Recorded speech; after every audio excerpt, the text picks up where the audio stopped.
Radosavljević, Protekta iz Niša.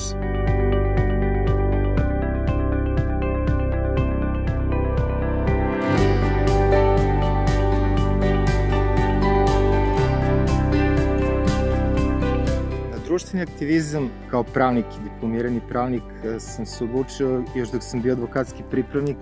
i kada je u Nišu bilo aktualno, nažalost, utuženje radnika sada propalih firmi koji su bili nosioci privrede u ovom gradu,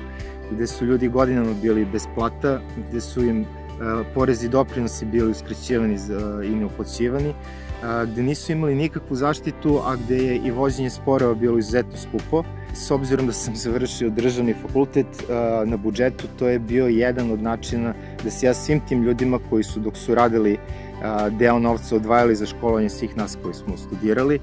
da im kažem hvala na način na koji sam jedino mogu u tom trenutku kao diplomirani pravnik. Protekta je jedina organizacija u Srbiji koja se bavi temom zelenašenja i koja pruža konkretnu, ne samo pravnu pomoć prvenstveno, nego pruža i psihološku pomoć onima koji su žrtve zelenaša, a i preventivno utiče na sve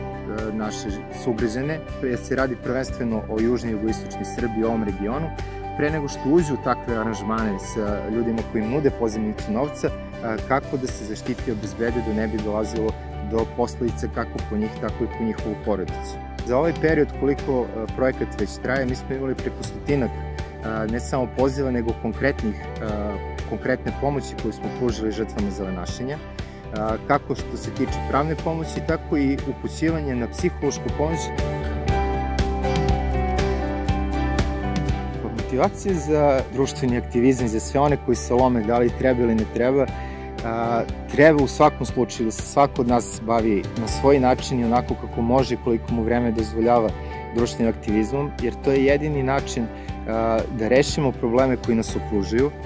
jer i poenta društvenog aktivizma jeste rešiti problem kao takav i učiniti društvo boljim, a kada se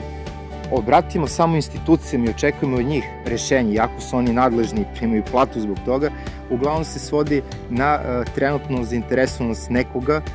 ko se bavi politikom, kako bi to iskoristio za neki karijerizam lični, a ne za rešavanje problema, i koristi se samo dok se ne ostvari taj cilj.